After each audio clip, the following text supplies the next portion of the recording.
Do you like teenage girls? When you say teenage, how are we talking?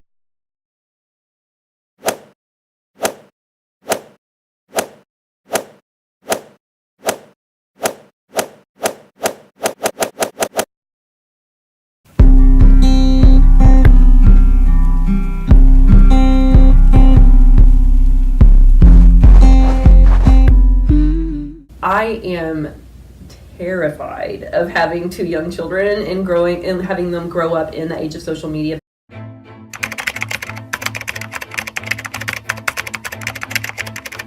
From Brooke Shields to Millie Bobby Brown, young girls have been subjected to objectification in movies, ads, magazines, and music videos.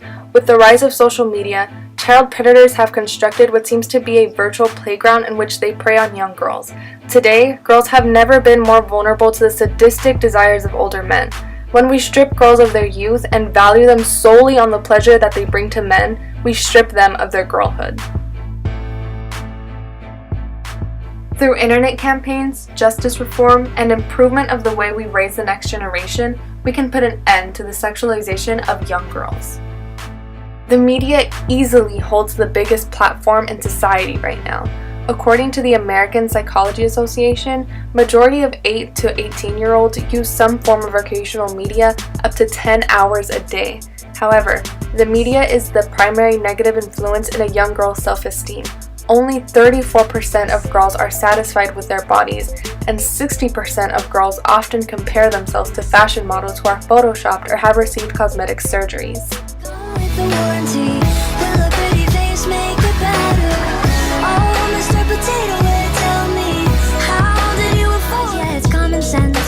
All you need's a couple more condiments and $100,000 for some compliments. Sexualization has been linked to the 3 most diagnosed mental health problems in women: depression, low self-esteem, and eating disorders.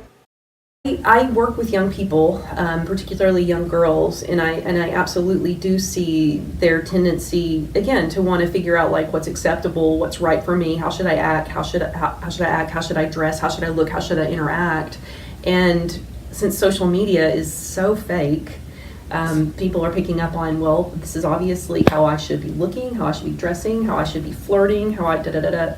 And before you know it, there's a very fake and contrived idea of what normal and what it, the bar is just so freaking high, and it's unrealistic. Yeah. And then there comes pressure and anxiety and depression when you're unable to meet that bar.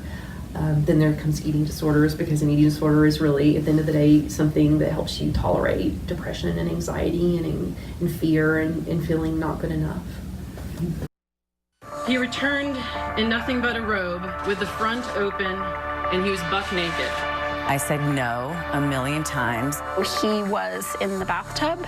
He attempted to convince me to get naked.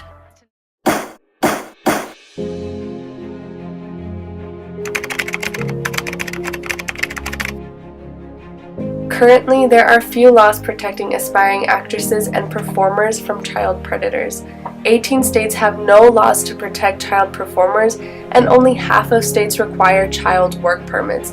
This leaves young girls completely susceptible to the abuse of older men with power. You know that song, don't you? Sure I do. Well, then sing it. Come on, Charlie, sing it.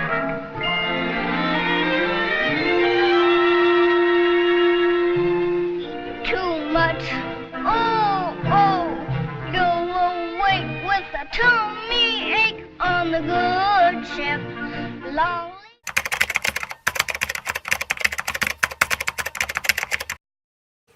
The Hollywood Child Protection Act requires managers, photographers, and acting coaches to be fingerprinted and subjected to a background check before receiving their permit. However, not a single publicist who represents a child actor has obtained a permit. The constant threat of being blackballed or shunned for coming forward causes young women to continue to suffer in silence. We must begin to enforce the laws that are already in place and create new reforms to protect the innocence of our child actors.